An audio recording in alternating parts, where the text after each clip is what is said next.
Демократски сојуз и Либерално-демократската партија денеска излегоа со своји иницијативи за измени на изборниот законник. Во фокусот на поднесените законски измени е воведување на една изборна единица, а сето тоа во името на унапредување на демократијата.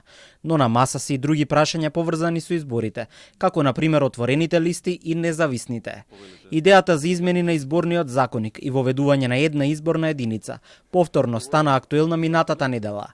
Премиерот Мицкоски изрази подготвеност, но побара и да се дозволи дијаспората да гласа преку формирање на избирачки места во државите, каде што е тоа дозволено согласно устав, надвор од дипломатско-конзуларните представништва.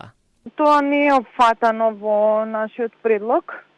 Меѓутоа, знаете дека кога еден закон стига во постапка, секогаш има можност амандмански да се интервенира во законот, да слушнеме дебатата и аргументите. Нормално дека ако е позитивно дека би било прифатено. Председателот на владата денеска потврди дека за ВМРО ДПМН е прифатливо да има една изборна единица, но само со можност да гласи и дијаспората. Мицкоски смета дека има доволно време за подготовки до следните парламентарни избори.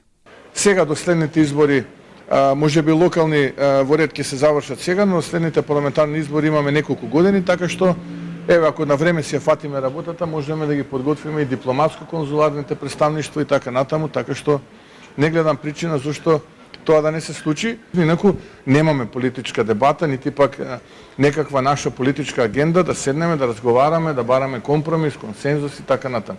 Околу прашањето за една изборна единица најгласни се помалите политички партии, а целта е да се поттикне и поголема одговорност на извршната и законодавна власт, вели Павле Трајанов, председател на Демократскиот сојуз.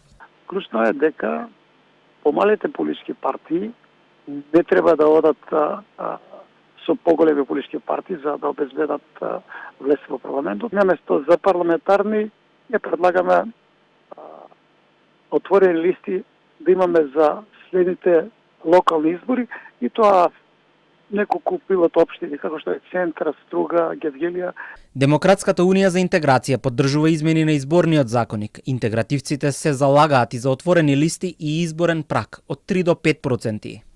ДУИ предлага промена на актуелниот изборен модел од 6 изборни единици во една изборна единица со отворени листи, со воведување на изборен праг од 3% од регистрираните избирачи или алтернативно праг од 5% од гласачите кои учествувале на изборите, како механизам за гарантирање на стабилност и политички избалансирана застапеност.